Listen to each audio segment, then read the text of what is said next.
Video के and में देने वाली हूँ एक बहुत अमेजिंग टिप जो आप वट सावित्री वाले दिन करेंगे और उस दिन ये उपाय करने के बाद आप देखेंगे मैजिकल रिजल्ट। अगर आपके कोई काम बन नहीं रहे हैं, रुक रहे हैं, अड़चने आ रही हैं, नौकरी में अड़चन है, व्यापार में अड़चन है, वो सब कुछ दूर करने के लिए मैजिकल टिप वीडियो के लास्ट में होगा।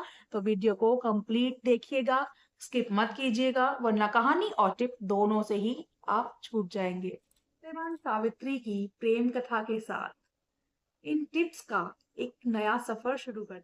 राजकुमारी सावित्री राजा अश्वपति की पुत्री थी। अपने पिता की आज्ञा के अनुसार अपने पति का वरण करने के लिए जगत के भ्रमण पर निकली।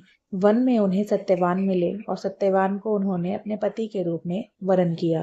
नारद जी ने भविष्यवाणी की कि सत्यवान की आयु मात्र 1 वर्ष ही शेष रह गई है, किंतु सावित्री पीछे हटने वाली नहीं थी। उन्होंने तो अपने मन, वचन और कर्म से सत्यवान को पति माना था। वे अपने पति के घर पहुंची और जाकर एक कठिन व्रत तपस्या का अनुष्ठान कर बैठी। वट वृक्ष के नीचे नित्य ही वे तपस्या किया करती थीं। जब सत्यवान की मृत्यु का अंतिम दिन आया तो सत्यवान को लेने यमराज आ पहुंचे। अपने तपोबल के कारण सावित्री यमराज के साथ उनके पीछे पीछे चल दी और फिर यमराज के साथ सावित्री ने तर्क किया, जिसमें यमराज की पराजय हुई और फलस्वरूप यमराज को सत्यवान के प्राण सावित्री को दान देने पड़े।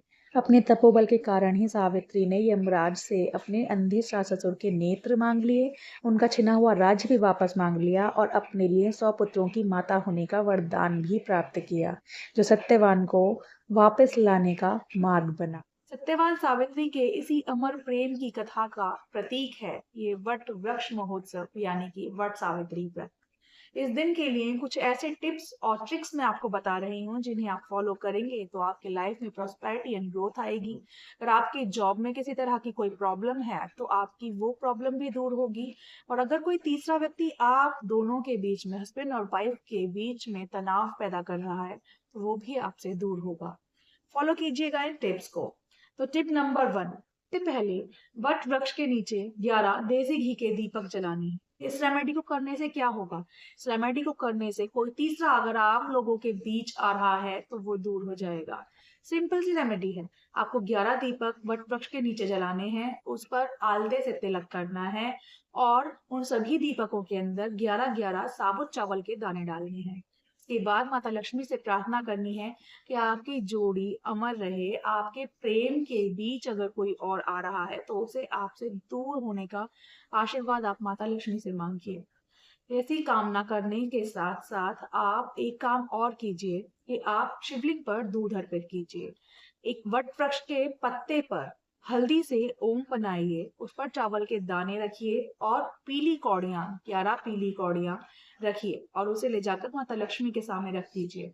अगर आपके जॉब में किसी भी तरह का कोई प्रॉब्लम आ रहा है तो आपके इस रेमेडी को करने से वो प्रॉब्लम दूर हो जाएगा। और अब जो रेमेडी मैं आपको बता रही हूँ वो रेमेडी है सिर्फ और सिर्फ काम में आने वाली अड़चनों को दूर करने के लिए। उसमें करना क्या है आपको? सबसे पहले एक मुट्ठी काली उड़द, साबुत उड़द जो होते हैं, वो एक मुट्ठी उड़द लेने हैं और ओम श्रीम शम श्रीम शम शनिश्चराय नमः इस मंत्र की 108 बार चैंट करने के बाद ये उड़द आपको ले जाकर शिवलिंग पर अर्पित कर देने हैं। ऐसा करने से अगर शनिदेव की वजह से आप पर कोई प्रॉब्लम आ रही है, कुछ भी प्रॉब्लम ऐसी क्रिएट हो रही है, तो वो शांत हो जाएगी। आप इन टिप्स को फॉलो कीजिए, इन रेमेडीज को कीजिए और फिर इनका रिजल्ट देखिए मैजिकल होगा, क्योंकि ये टिप्स पहले भी आजमाए गए हैं। अब आपसे मिलती हूँ नेक्स्ट वीडियो में।